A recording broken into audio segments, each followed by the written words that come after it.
Who's next?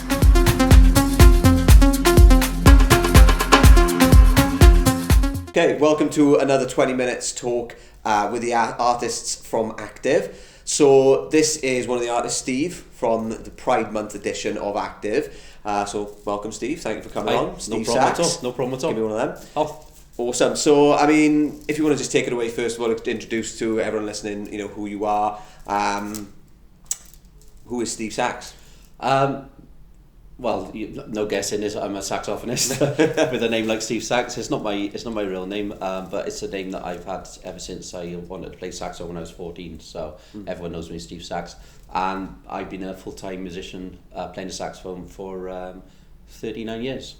In and around Swansea and all over the world really, with different bands and different sessions. So always go away travelling. At the minute I'm with a tribute band from Cardiff called Money for Nothing, which is a Dire Straits tribute. We get most of our touring with that. And then when I'm back, then whatever I can get in Swansea, work-wise and recording-wise and session-wise. If we start with that a second, so going back to when you first got into it, so you said 14 was when you started playing the saxophone. 14's when I wanted to. Right. But I was in school and I couldn't afford a saxophone until I was 16. Fair. I hated school. I had to get out of school, get a job so I could afford to buy a saxophone. Yeah. So 16 was when I started. So 39 years I've been playing. When you were 14, what was it that made you think, I want to buy a saxophone? Madness. Okay. Yeah, I heard a song, I think it was One Step Beyond or something like that, and I heard the saxophone and I saw it on Top of the Pops then in the evening, and I saw the saxophone. I thought, oh wow, Yeah. I can remember saying to my mother and my brother then, that's what I want to do. That's what I want to do for the rest of my life. Yeah. And they just went, where did that come from? I said, that's amazing, I want to do that. And Yeah. so I got my first sax. When I left school, I went for a job in a co-op just so I could afford money to put down to, and about 6 months later I bought my first battered, old, beaten up sax, but at least I had something that I could So it wasn't one of the fancy gold Oh, ones no. then, the one you've got now, actually. No, the Yeah. one I got now is about £6,000, like, you know, but the one there was £100 and it wasn't, I don't think it was even 10 quid's worth, but I got a tune out of it, and it helped, and you know, it got me on the road, you know, to start. So when you started out when you were 16 then, I'm guessing you weren't doing gigs and stuff like that for a while, were you? Funny enough, my brother Ian, he's a guitarist, a fantastic guitarist as well, and he'd been playing about 2 years before I picked up the saxophone, because guitars were a lot cheaper, you know, and he had a guitar that he had for Christmas because he was stumped for a present. So he was playing in a band, and after I blew my first C major scale, after I learnt my first C major scale, Ian and a band called Squidly John. What was it? Squidly John. Squidly John. They were playing in a place called the Coach House. You might remember the Coach House on Wine Street. Yeah, It's not there now. He said to me, right, come down and play a gig. This is a week after I picked the sax up. And he said, it's in your key, C major. And he said, come and play. So a week after I picked the sax up, I went and I played my first gig. Wow. And that was it. How did that go? It must have sounded terrible, but I got away with it, and people seemed to like it. Yeah. So that was how it started for me, and I got the bug straight away, and I never looked back.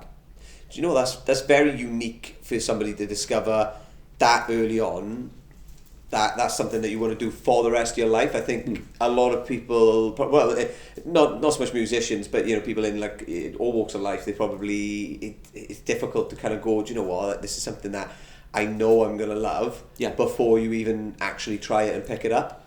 You know, I think you were almost drawn to it, weren't you, to a certain extent? Well, when I was a child, I always used to obsess on things. I was never a talented pupil in school, and this is what I say to a lot of people. I've never a talented musician, you know, at school and subject. I didn't do school very well. I didn't do my exams properly. But I always thought I obsessed on things, and when I obsess on things, I usually was very good at them. Yeah. So when people were saying to me in schools, if you don't pass your exams, you're going to ruin the rest of your life, I used to think, well, no, I'll just find something I'm good at and I'll do it. And luckily for me, thank heavens, I found a saxophone and I picked it up and I sort of blew a straight C major scale. Yeah. And then I just winged it then for the next 6 months, just knocking on doors and seeing different musicians saying, "Can I get and play a song with you?" And I just blagged it. And then of course then you pay with people better than you, and you get better yourself, and that's how it started. And you know, I never I don't turn anything down anyway. You know, if I can do it, I'll do it. So that's just how it just steamrolled then.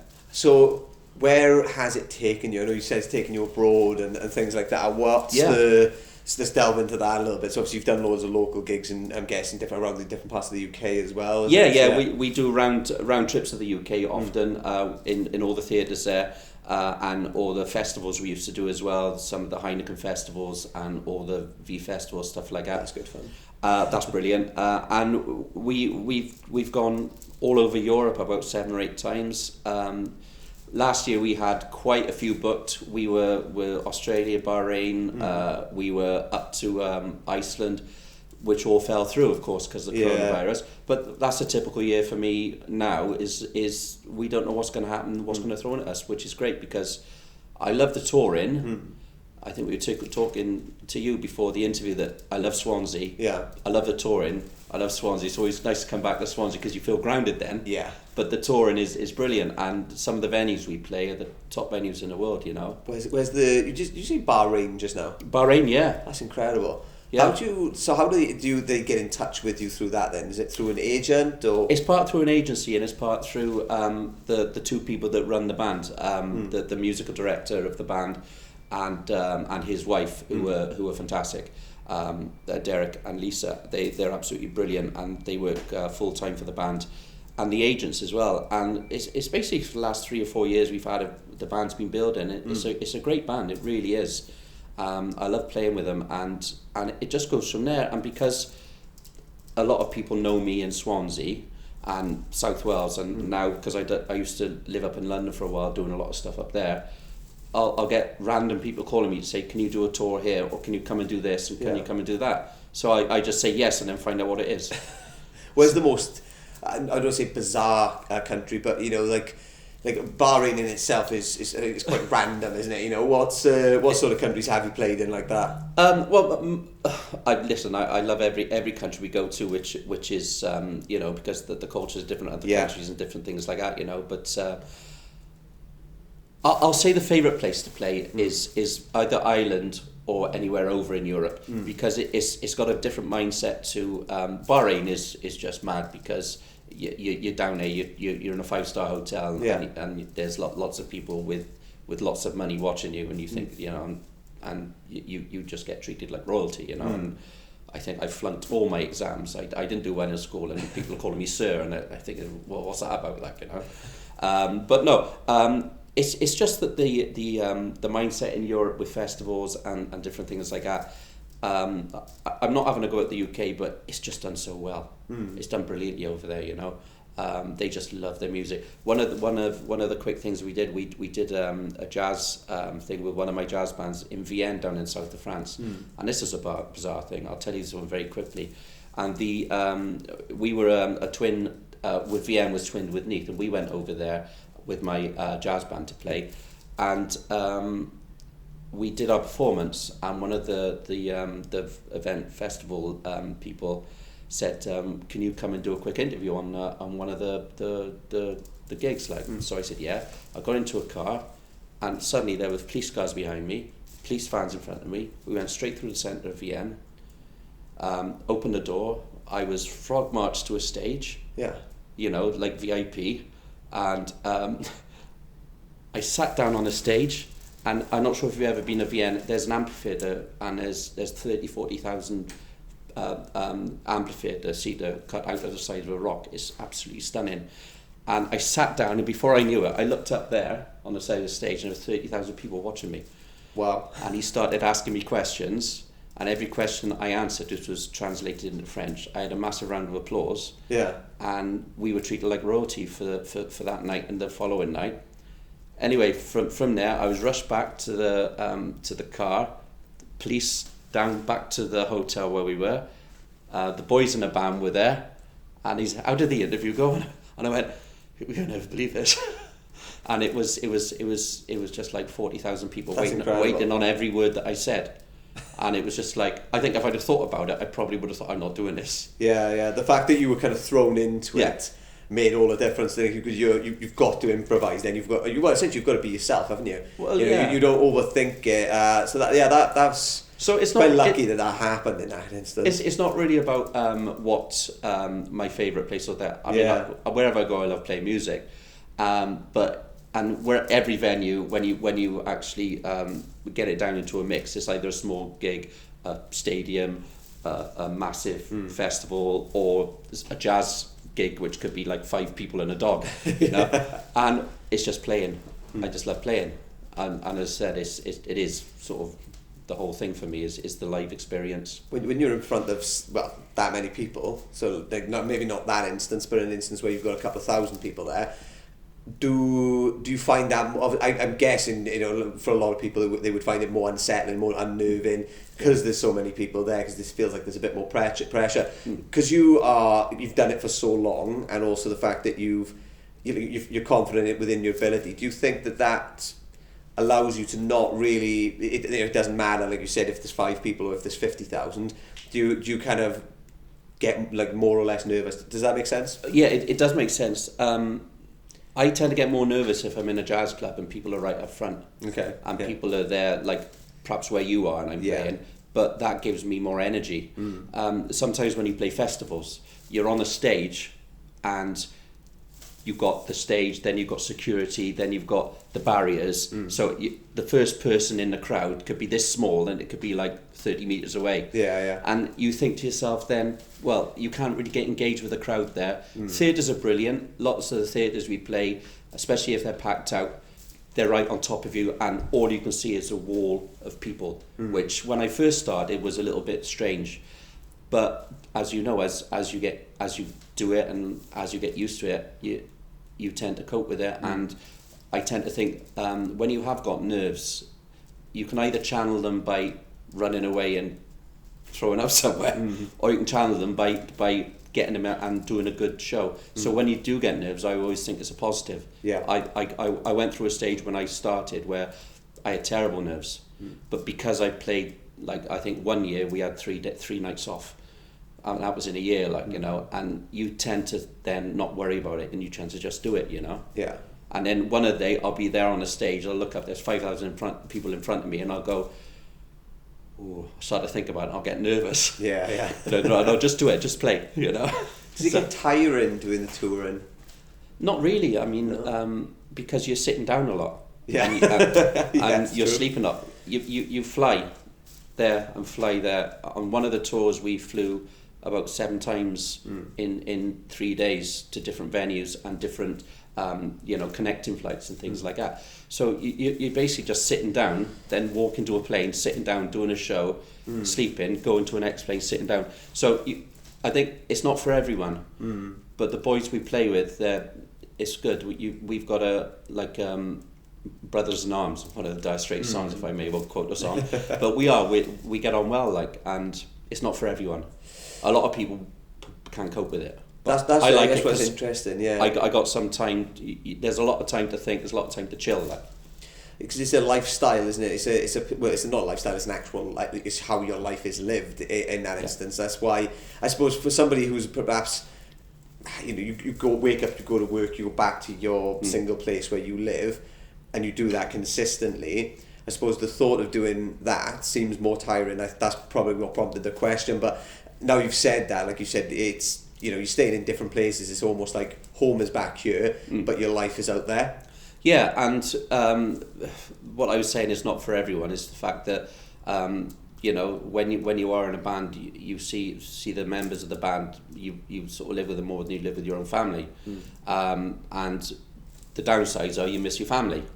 But the good sides are you see the world and you play in amazing places and see brilliant people, and you do what I feel every time I go onto a stage, whether it's 5,000 seater or just 3 people in a jazz club, I feel privileged to play, and that carries you through. With Swansea in particular, UK. So the fact that you've been, the last year or so now, obviously everyone's been the music industry and the creative art industry has had a hammering, realistically, let's be honest, with the nightclubs and gigs and things. So, you know, what are your thoughts on how things are progressing right now? I know festivals starting again. You know, we're kind of seeing like light at the end of the tunnel. How do you see things going over the next, I don't know, year or two while you know, gigs are starting back up, events are starting back up? The kind of question that's hidden in there is, do you think that particular scene, so the festival scene, the music scene, the events in general, are going to skyrocket, and there's going to be more and more and more than there was before because there's a higher demand? People are almost kind of wanting to catch up. Well, I hope so, obviously, because there's a lot of people that employ me in Swansea. There's a lot of venues that employ me that have lost out, and they've lost out more than I have because I'm a sole trader. I'm I've only got to look after myself.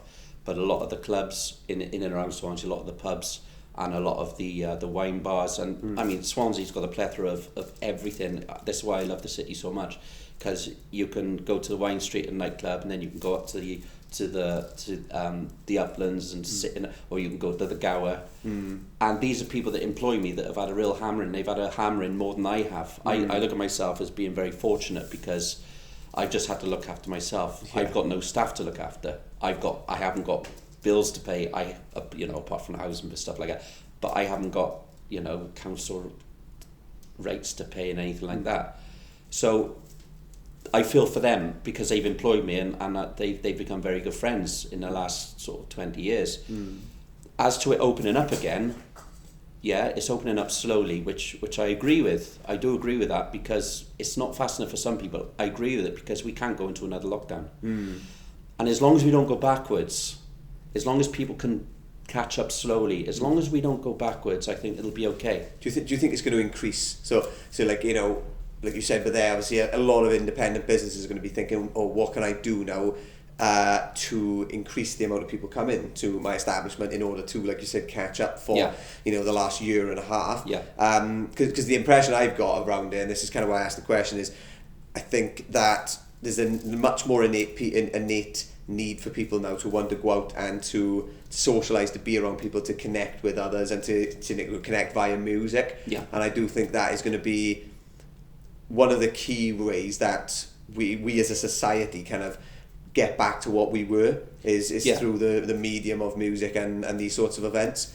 So that's kind I agree, and the way it's going to happen, I think, because there's a lot of people now that realise what they've missed. I'll never take another gig for granted as long as I can blow the saxophone.